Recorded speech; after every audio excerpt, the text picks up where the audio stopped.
سرکار غریب نواز رضی اللہ تعالیٰ عنہ کا آخری وقت تھا. پہلی رجب سے آپ اپنے اس حجرے میں بند ہو گئے جس میں آج آپ آرام فرمائیں.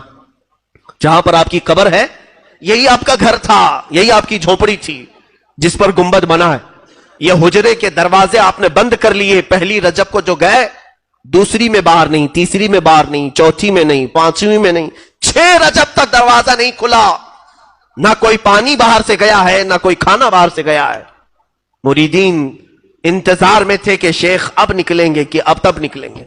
6 رجب تک ذکر اللہ کی آواز آتی تھی جو سرکار غریب نواز رضی اللہ تعالیٰ عنہ کا خاص ذکر تھا. لیکن اچانک 6 رجب المرجب کی دوپہر کے وقت, ظہر کا وقت تھا, ذکر کی آواز بند ہو گئی. ذکر کی آواز بند ہوئی تو موجود جو آپ کے مریدین متوسلین تھے دروازہ توڑ کر جب وہ اندر گئے تو دیکھا ایک چارپائی پر آپ نہایت ہی آرام سے سوئے ہیں. آپ کی پیشانی سے پانی کے قطرے ٹپک رہے ہیں اور جسم ایسا لگتا تھا جیسے کوئی غسل دے کر کے سلایا ہے. بہت ہی نفیس اور عمدہ خوشبو اس چارپائی سے آ رہی ہے. اور جو موجود بزرگ ہیں وہ فرماتے ہیں جیسے ہی ہم نے غریب نواز کو پیشانی پر بوسہ دینے کا ارادہ کیا, آپ کی پیشانی پر واضح طریقے سے یہ لکھا ہوا دیکھا, ھذا حبیب اللہ مات فی حب اللہ. یہ اللہ کا حبیب ہے, اللہ کی محبت میں چلا گیا. یہ جملہ آج بھی دربار غریب نواز کی چوکھٹ پہ لکھا ہوا ہے.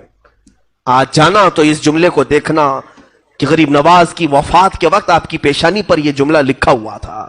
وہ اللہ والا اللہ کی محبت میں دنیا سے گیا ہے اور ہزاروں کو نواز کر کے گیا, اب بھی نواز رہا ہے.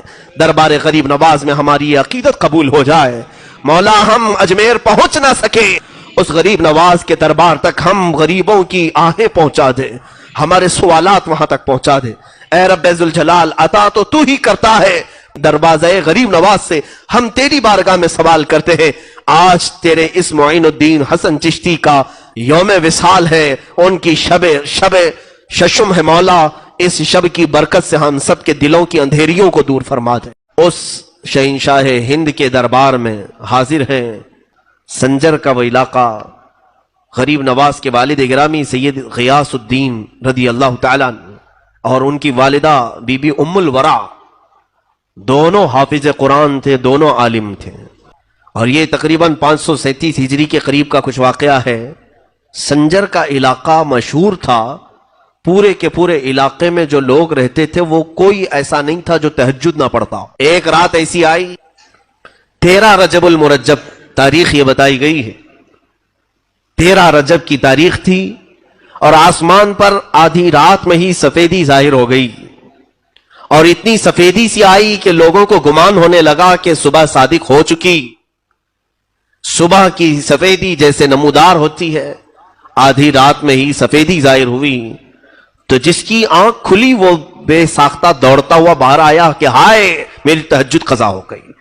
ایک گھر پر آسمان سے جھما جھم نور کی روشنی برس رہی ہے, نورانی قندیل لٹکی ہوئی ہے, اور وہ گھر پتہ کرنے پر معلوم ہوا کہ حضرت غیاث الدین رضی اللہ تعالیٰ عنہ کا گھر ہے, بی بی ام الورا کا گھر ہے.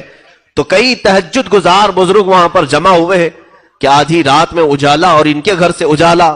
ابھی یہ سب کشمکش میں تھے کہ غیاث الدین کا دروازہ کھلا, ایک دایا باہر آئی اور معین الدین کی ولادت کی خوشخبری سنائے. حسن چشتی رضی اللہ تعالیٰ عنہ غریب نواز کی ولادت کی تاریخ میں لکھا گیا ہے آدھی رات میں پورا سنجر روشن تھا. لیکن پتہ کرنے پر, جانکاری حاصل کرنے پر یہ معلوم ہوا کہ یہ نہ صبح ہوئی ہے نہ سفیدی ہوئی ہے, بلکہ یہ کوئی اور صبح معین الدین لے کر کے آیا ہے.